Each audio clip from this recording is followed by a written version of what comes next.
Hi everyone, my name is Sarah and I am the host of Generation Zen. Today we have two guests, Ibis and Anthony, and I believe that their testimony is so powerful not to share. And we know that anyone who's listening right now, it's not by coincidence, and that this message has a purpose for you. And I'm excited to get into it. Okay, so the first question is, can you describe how sin was affecting your lives before you knew Christ, and when did you start to realize that it was making your lives miserable? You can answer I first. start. To give a little bit of background, I didn't have any knowledge on the Lord. Didn't knew the Lord came from a Catholic family, but they were not like, pushing on like actually knowing scripture. It was just like, when it's like Easter or when it's like something too religious, it's just like do it and do your first communion, do your stuff, and that's it. They don't explain you if you're gonna go to heaven, if you're gonna go to hell, if like.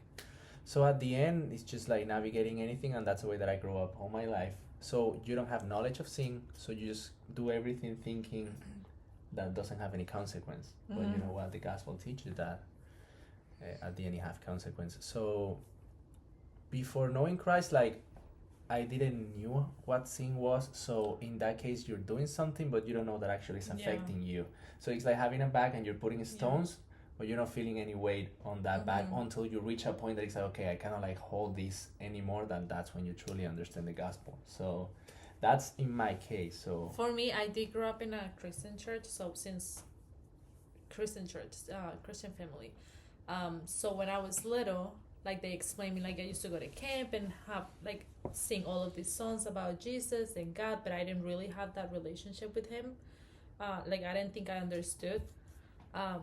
So when I became to grow older and making like different decisions, that's when I started to see how like it was affecting me, how like things that my parents told me that I shouldn't do, that I was doing, that I could see the bad result after that, the consequences. And it got really worse like after I got to meet Anthony, because before it was like like I started to drink when I think I met you when I was 20. I met him when I was 20, so I started like going out, like became an alcoholic. Like we used to party like every single, from like Thursday to even like Sundays, when Tuesday to Sundays. We partied so much. And that's how we met.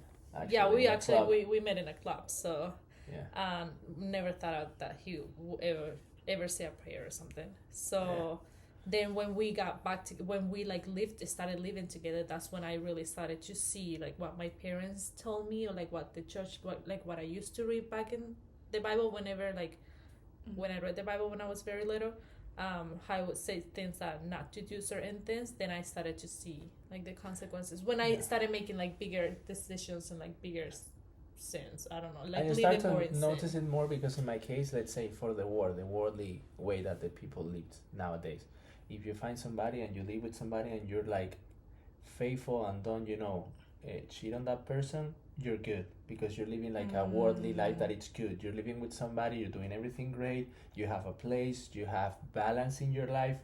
But that's sin anyways. You're not honoring God with like the biggest commitment, that is the marriage. You're not like doing anything in a faithful way.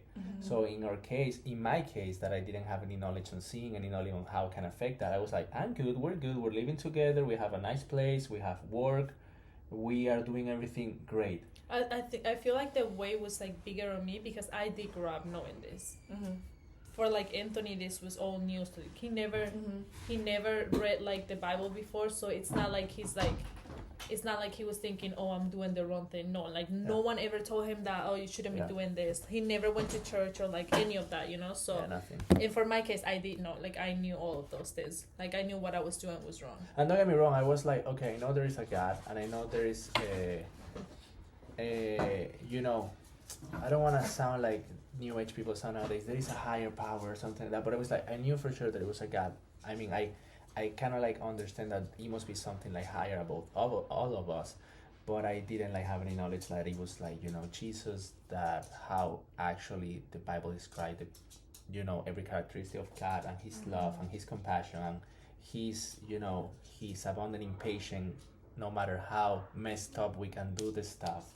So for me, it was like, okay, you were now there's very something. into the vibes. The and, vibes, yeah. the and- rocks. He like the what's it Yeah, called? What they call crystals the and crystals. stuff, He was and, very like- into all of that. Yeah.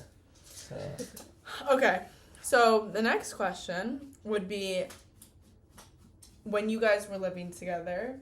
Well, first, maybe get into this a little bit before this question. yeah. Okay. Like, while you were living together, Yeah. what was like the result of that? Like, did you grow? Like, was your relationship growing? Like, would you say that you guys were like leading down a good path, or like? Not at all. Yeah. But And we answer straight, like not at all. not We were at like all. we were like instead actually like sinning as a couple, not as a marriage, but I have like so many addictions to video games, addictions to pornography, addictions to so many stuff that it was like so dangerous and so bad, not just for me but for also like the person that I was together with. But of course, like, you don't know the severity of those stuff, you don't like share with that person. I was just like, basically destroying our relationship with my addictions, but also she was like trying to save a relationship that, because it was not made in the foundation of the rock that it was Christ, it was not gonna go anywhere. I knew Right. that there was something missing. Like I knew it was God, but I love my sin too much to leave it on a side and follow God at that point. So yeah. So, because I knew what I had to do, I knew I shouldn't be sleeping with him. I knew I shouldn't be doing certain things because I was like, we weren't even married, and I was like, I'm his wife, like I was doing the role of a wife, and we're not even like Yeah. married or anything. And I think that happens a lot. Like, you want that a certain man to be like your boyfriend or something, to be the leader, but he's not. Like we were talking Yeah, about, to be like he's like not. to fulfill a role that he's not yet, no. committing to. So at the end, like, to make the long story short, there was like a point that it was your birthday, and we actually came to PA because we came to visit your family. We used to live in Orlando, and we came here, and we came with the idea of moving to PA. That was the idea, because after COVID, we wanna like get rid of all the toxic relationships. I had a with better friends. job. Yeah. I had a job So opportunity here, and I was like, maybe it's a fresh start. We saw everything there, and when we came here, I was like, I hate this place. PA is horrible. It's a bunch of green stuff everywhere. This is a Green town The where trees. you don't like, see any building. You were used to the city. Yeah, exactly. Used to Yeah. the city. So I was like, so as soon as we came back to Orlando, I was like, I'm leaving this girl. I'm out of here. I don't care. I don't want to have anything to do with her or with the life that I had. I was like just running away. So I was like, putting how many rocks in my bag of how many sins I was committing to. So instead of like, giving that back to Christ, I was like, let me just take this bag off, and I just like run away. But the sin is gonna follow you. Yeah, we were like, we Yeah. came to PA. We like when we were in the plane, like going back to Florida, because that's where we used to live.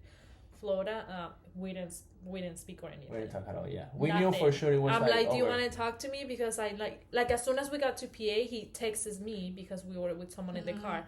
We got out of the plane and he sees all the trees and he's like, I hate this place. I'm never gonna live here. Yeah. And then I'm like, bro, we just sell everything. Like, we have to move here. Like, I already told my boss, I have this job opportunity. Like, Yeah. we do have to stay here. And then we only came for 2 days to look for a place for us to live here. Right. We obviously didn't look into any of that. We got back to Florida in the plane. He didn't say anything or nothing. As soon as we get home, I see him getting like his bag and his stuff, and he just leaves. I'm like, Yeah. if you leave right now, then like we're all done. Like And this I was is it. like, I don't care. And I he leave just like very random.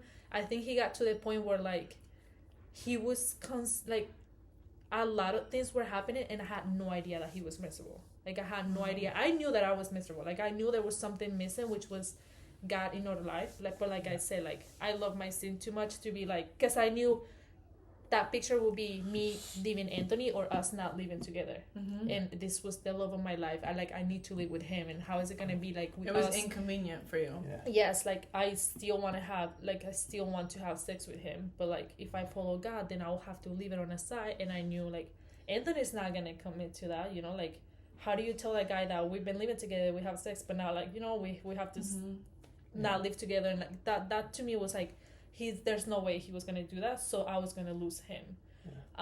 So then Yeah. So I that's leave. how everything happened in that. And yeah, that was like can be one of the worst nights of our life. I leave. I went to a friend of a house of mine, a house of a friend of mine. Then after that, it was destruction. After that, basically, in every aspect. I love this too because this is the first time I'm hearing it too, like the details. So it's like, Oh, yeah, I'm like, Yeah, it's like for us, it's like we don't. It's not that we don't talk much about it as a marriage now, because we heal a lot that. But Mhm. we did like a fake vow renewals for like a wedding company. Remember? Yeah. And I actually made my vows like it was my wedding day that day. Mm-hmm. I remember in my vows I put like I almost lose you one night that I didn't knew Christ, but I don't want to lose you Mm-hmm. anymore. You know what I mean? So for Mhm. me, it's like I truly lose you that night, but we lose ourselves to start giving our life to Christ. Yeah. If you can put it wow, that I way. see what you're Yeah. saying. So it's Yeah. like it's we can see it in that perspective. Yeah. So Oh, yeah. that's so beautiful. Because as soon as he leaves, like all of this happens, and I'm like, if you leave, then I'm okay. Then I remember calling my friend, and then we were just hanging out. We went to eat sushi. I'm like, this boy left me, and then I'm just gonna do my life. Mhm. And there's something about that's why I like the psalm when it says, when I walk through the Valley of the shadow. yeah, We've heard and yeah, like I know really well in Spanish, but like Sí. in English, how like as soon as the night came and it was just me at the It was the house by valley of the myself, shadow. and then it was, the darkness came, like meaning like the light, well also like the darkness, that I was alone, and then he left and it was just me at home. Mhm. Then that's when I'm like, what am I gonna do? Like I just lost this guy. Like I keep calling him, keep calling his friends, like everyone was like blocking me or like ignoring me. Then I see that he just randomly went to the beach with other people, so like he was living his best life. Well, Yeah. that's what it seemed, Mhm. because that's something that as soon as you break up with someone, then you start working out, you start Yeah. like getting super pretty or like doing certain things to Mhm. like show that person that you don't care, You don't need them. that you Yeah. don't need Yeah, that, and you're yeah, like, I'm better, you do you. Yeah. And then so that's what I wanted to do, but that didn't work out at all. Then that night, like it was me alone, and then I got to the point where I was like, okay, like if I don't have him, like I fought so much for this, like I was so angry because I didn't want anything to do with God at the moment, because I knew I was going to lose Anthony. So I didn't have a relationship with God, and I still ended up losing Anthony. And then I was left with nothing because I didn't have my Because you relationship based with your God. identity on me. I based my identity on Anthony, like what he was gonna do, what he was doing, like Mhm. how our life was gonna be. So then that night when he left, I took a bunch of pills because I said like, this is it. Like if I don't have him, I don't want anything. So it was just me at home, and then I had an overdose. But because my goal, like what I really wanted was like okay, like if I'm like I don't really want to die, but I do want to like this, and it's pretty messed up to admit that I want to end up in the hospital so that he can see how bad he did to me. Wow. Because Yeah. he just left and it seemed like he doesn't care, because I keep calling him and like telling him that like, hey, like you really hurt me, and like you don't care when you're Yeah. sinning, you're like you have a blind, you like you can't tell, like you don't care about anything or anyone that you're like next to you. Mhm. So like I wanted that, like, but I never thought about like having an overdose that was like Almost to the gonna point kill that you, that yeah. was gonna kill me.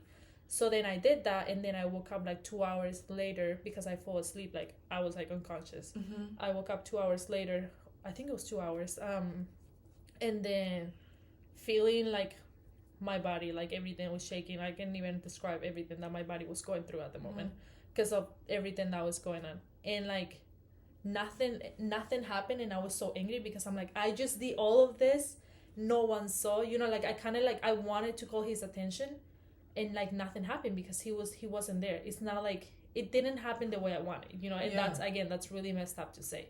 So the next day I woke up in the morning and I'm like, you know what, like he never came, he's still not home or anything, so I'm just gonna finish this job. So then I went walking because we only had one car, and I went walking to the pharmacy. It was right close And to the apartment. this is how I knew like God, like the way he like hugged me in this moment, because I went walking to the pharmacy. I looked like a drug addict because I was You just woke up from an overdose. yes. Mhm.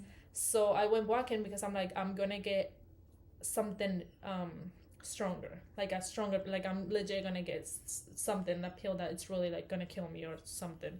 Like even if you have to inject me, I don't know. I'm just gonna go to the pharmacy and buy it, and that's it. This friend that she had no idea that I was gonna go to the pharmacy or anything. I'm walking, and this is like this is not like we didn't live in a street where like people used to drive all the time. No, or she like lived far nothing. away from really there, far away actually. from everything. Yeah.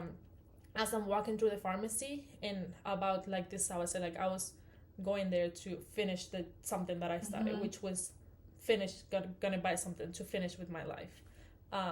So my friend drives, and she sees me, and she like parks. She sees me how bad I am, and she's like, "What are you doing?" Then I'm like, "I'm just gonna buy some stuff." So she knew, like, she said, like, "I just knew that you were gonna do something bad." And then she grabs him, and she's like, "There's no way that you're buying anything else." And she took me home.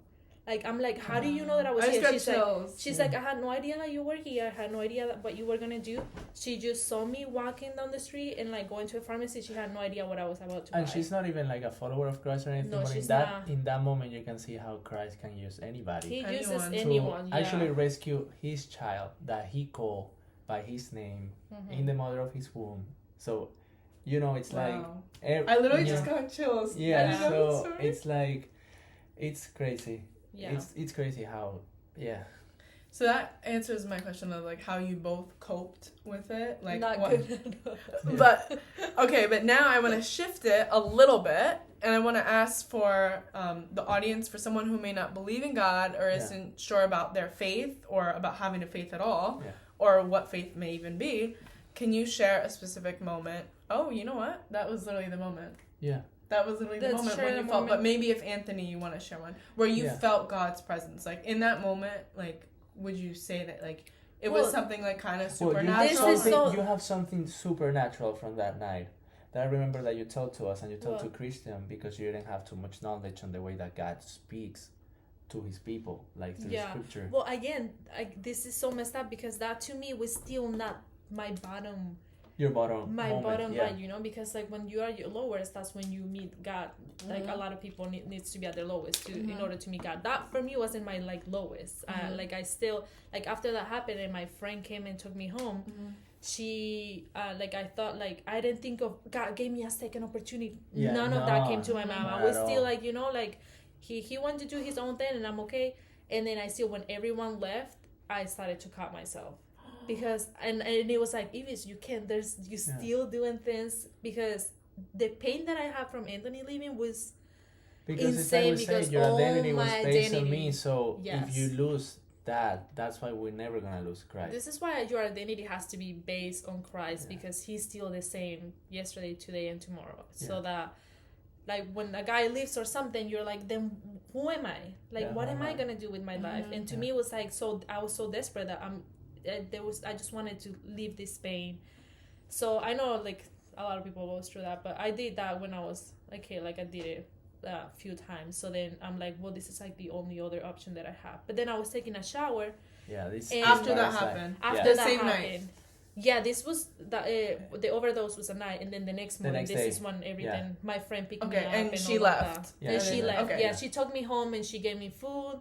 And then I called my mom, because we don't live in the same country. My mom's like, I can't believe you almost died, like this whole thing. And after all of that, and I was alone again, Anthony was coming home, because he knew, he was texting me like, I'm going home or something, to pick up my clothes, like the rest of my stuff. As if it wasn't painful enough. Yes, he's like, I'm just gonna get my things. So then I started cutting, and then after that, like, I'm like, okay, this is not helping, because none of that's going to help, obviously. Right. So then I took a shower, and I was, like, crying. I would not stop crying, and I kept telling myself things that I used to hear when I was little.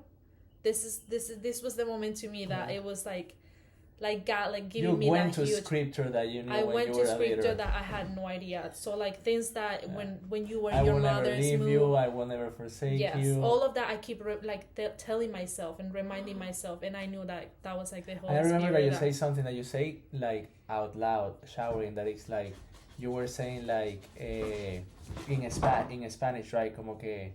Daughter, you're my daughter. Yeah, you're my daughter. I don't want to leave you. But she was saying that... because I knew, like, that's what God thought of me, so that I just have to be at my lowest to remember him saying that. So then I keep telling that to myself, saying that, well, there's someone that does care, and it's obviously, like, the Most High. And I keep telling things that from scripture, that in, like, even songs that I haven't heard in years, because I didn't have a relationship with God until, like, I was, like, after that until I got right before I got married. But I do remember, like, the scriptures that I read when I was little. This is why it's so important. Like, the Bible talks about, like, instruir, ¿cómo se dice? Yeah, instruct the child on his ways, on and God's he will never way, leave the and path. he will never leave his path. Yeah, so just all of the things that my parents told me, that my church told me, that camps told me, that was the moment for me that it clicked. That So and that I all the Bible verses that I just kept reminding that was myself. your lowest moment, but for me it was not like a moment because I was not experiencing everything that you were going through, because I have apologized for this to you so many times, but still I do it because I love you. But for me it was not like that specific moment because I was not suffering. I was having the best time of my life. I was hanging around with my friends and like partying and like drinking and like using drugs and going to the beach and like everything. So for me it was more like a snowball that it was accumulating moments that when all that disappeared, like friends disappear, alcohol disappear, all the good times disappeared, it was just me by myself, like thinking I don't have any purpose, I don't have any. So those were like my little moments like that lead me to like which one is the purpose that I have in this life, like what can I do to fulfill. And it was you get to a point where you realize that none of that gives you purpose or identity, or like it doesn't give you that fulfillment. Because I was always trying to achieve to be the best in everything that I did. Like if I was working on sales, I wanted to be the best. So if I put my purpose in that and I achieve it, I was like, okay, I'm good at this. I wanted to have the car that I wanted, I have it. Okay, so now it's always about what's next. The next thing. So at the end, like okay, I lose this girl that something was kind of like, leading me to have a balance in the life. Okay, so this is gone. So just like this is gone. Who's next? Who's next? Yeah, I mean that was true. Or what's the next best thing? Yes. What's next best thing? Yeah. So yeah. Wow, that's a really good way to put it. Yeah. Okay, the next question is, after all of that, how did your journey cultivate a relationship with God? Or like how did it begin? Yeah. And what changes did you notice in your lives that grew you closer to Him and that eventually got you guys married and that God blessed your marriage? I can start with that one because it was cool. We decided there, after like all that craziness that happened, I went to the house again maybe like a week later, 10 days later, and I was like, okay, I want you back, let's try it. But anyways, it was still in the worldly way. It was in the worldly way. It was not in the worthy way. So it was like, still I want to be with you. Let's figure it out. Let's see something, because I was feeling by myself. So it was like, okay. And at the end, we were still committing sins. So it was like, okay, what we're gonna do? She left to PA by herself because she still made the decision. She had the job over here, the good job opportunity and everything, and I just stayed by myself there. So we were like talking and everything, but she left me not a Bible, but it was a book with like Bible passages, and like it was a daily thing for like a year. A devotional book, so you can men, read, and it was simple. For me, it was good because it was like a simple. It was not that I have to like go to scripture and like figure it out things, and like that's why like we say that the way that God works is beautiful, because He know His children and He know the way to approach His children in the aspects that He and know for that you, it was exactly. For me, it was a little devotional book. So every day I wake up, I read the devotional, I send the pictures to her. Oh, I read this today. This is like works in this way. So it was like a day thing, and she was like here trying to also navigate her relationship with God in a way. So at the end, we were like separated for how long? Like 8 months, something like that. Like 6. So make the long story short, you have a conversation with me, and you were like, okay, if we truly want to give our life to Christ, we gotta like figure it out how we do everything in a godly way. So we decide to stop having sex. We decide to like stop, sinning in that aspect, because we're all sinners at the end of the day. And I proposed you. You came, and we went to the beach and everything. We didn't sleep together. I mean, we didn't have sex or anything. We just have a good time. We just like cook together, like laugh together. I don't know why it makes me emotional, but it was a really good time. Yeah. So we have a blast together, and we didn't have any sex or any like anything, but it was really intimate. So at the end, it was like she came back, and she would talk to me by message or by a call or something like that. Like, you know what? I want to give my life to Christ. I want to do everything in the right way.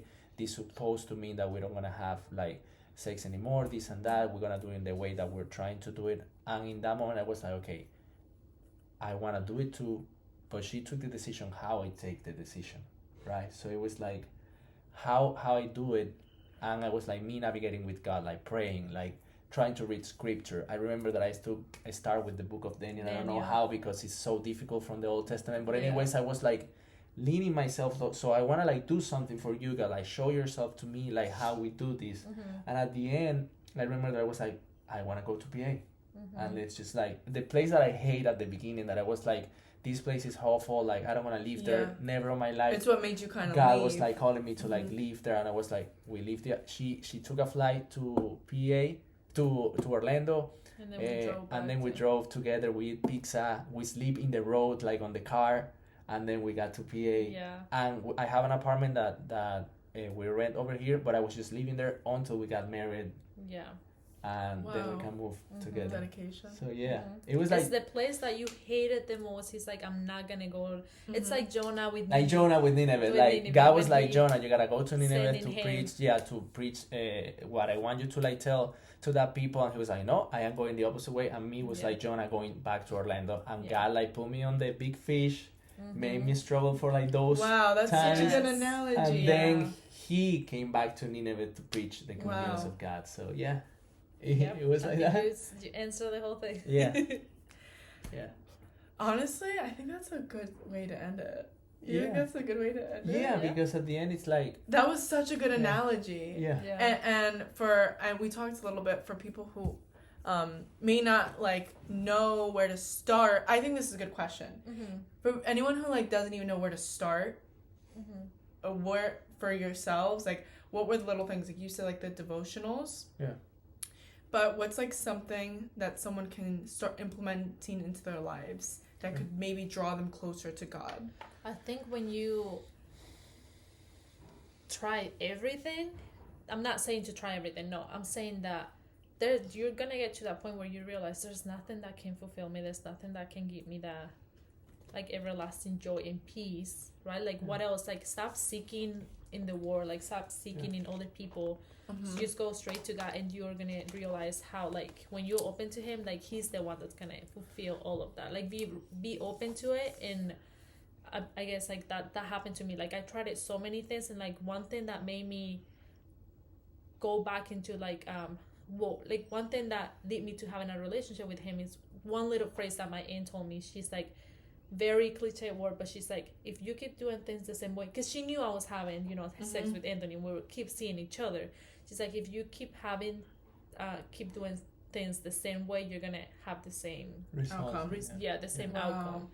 And that's such a little thing. It really stuck with me, and I'm like, whoa, we're gonna try with like this huge thing that it was really for us very huge to do with, like not having any relation, like having any sex or anything. But that opened like God saw me being like obedient to Him, and that opened so many other doors of like the fruits of the Spirit. Yes. For me, I would say that it's like at the end, it's just give it a chance. Like you give a chance to the stuff that makes you bad, like sin, like alcohol, like sleeping with a bunch of girls, like video games. Like you give a chance, right? Because it's like, okay, I just want to like give a chance to God, just a little chance. Because if He's calling you and you are His son or His daughter, and you give that little chance, He for sure you will find Him, because He's knocking at your door all the time, like all the time. The stuff is like we truly sometimes don't want to open the door. And take it from us, like we messed up so many times. Like after I did that night, then I ended up doing it the next day. Then we ended up like still sleeping together all the time. And then like after a few months, it was when I'm like, we should stop having sex. And like God was like forgiving us over and over again. So and to close, like it's like I said to a friend from Bible study, like he said like, oh, sometimes I feel ashamed, and that can happen to other people because I don't have such a powerful testimony. I don't have like a big testimony. I just came from a Christian family, and I knew the Lord, and I loved the Lord, and that's it. And I say like, I mean, that would be awesome for me because I didn't have to go through everything that I went through. My wife, that is now my wife, didn't have to go through everything that she went through. And of course, don't get me wrong, it's a beautiful testimony and something that the Lord can use to encourage other people. But like I say, a marriage that honors the Lord, that's a miracle. A dad that loves his child, that's a miracle. You having hot water, having food in your fridge, sleeping on a comfy bed with a pillow, that's a miracle. Little things that we take for granted because we are such in a good place to live. but people right now don't have those stuff, and those are miracles. But we need to keep reminding us that you turn on your car and start in the morning. That's a miracle. Like everything that happens, it sounds cliche, but it's truly like a way that God shows you His love. I got you, my son. I got you over here. You wake up and you have your mom cooking for you, or you have your friend helping you or calling you. Like those are little stuff that we take things for granted. All the time. Yeah. So yeah. If we just, I think like theme of that is just like being able to open your eyes a little bit more. Yeah. And like realizing the blessings that are in your life that other people don't have. Yes. But okay. That was a lot. Like I know this message is definitely going to touch some people. Yeah. We hope so. Yeah. Yeah. And I just want to thank you guys for sharing everything that you did. It was nice. Yeah, no, it was awesome. I think people are going to appreciate the vulnerability that you guys brought too, because that was a powerful testimony. So we love you guys. We're praying for you, and we'll see you next time. God bless. Bye.